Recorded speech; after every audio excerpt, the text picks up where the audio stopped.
7 তারিখ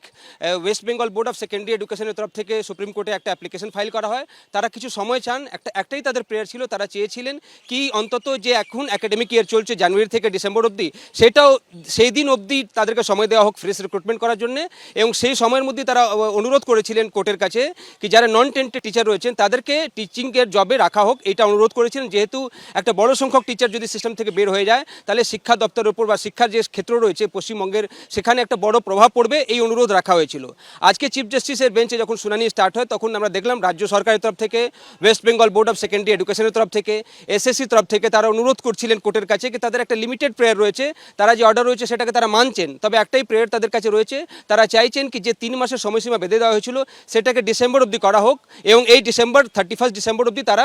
বাকি রিক্রুটমেন্টগুলো করে দেবেন, নতুন টিচারগুলো অ্যাপয়েন্ট হয়ে যাবেন,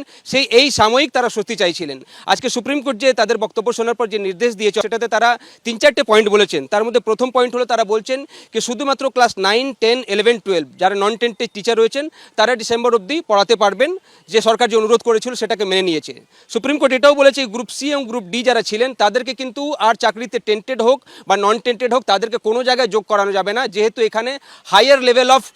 করাপশন হয়েছিল, যেটা সুপ্রিম কোর্ট আজকে বলছে এখানে দুর্নীতি আরও বড় মাপের হয়েছিল। তাই গ্রুপ সি এবং গ্রুপ ডি এর জন্য তারা এই স্বস্তি দিচ্ছেন না, শুধুমাত্র ক্লাস 9, 10, 11, 12 যারা টিচার ছিলেন যারা নন টেন্টেড তাদেরকে সুযোগ দেওয়া হয়েছে, রাজ্য সরকার তাদেরকে ব্যবহার করতে পারে টিচিংয়ের জন্য। তার সঙ্গে সঙ্গে এটাও আজকে সুপ্রিম কোর্ট বলেছে কি 31শে মের আগে রাজ্য সরকারকে বিজ্ঞাপন দিতে হবে এবং সেই বিজ্ঞাপনের কপি, অ্যাডভার্টিজমেন্টের কপি সুপ্রিম কোর্টের কাছে অ্যাফিডেভিট দিয়ে জমা দিতে হবে কি তারা যে ফ্রেশ রিক্রুটমেন্টের প্রসেস রয়েছে সেটা স্টার্ট করেছেন।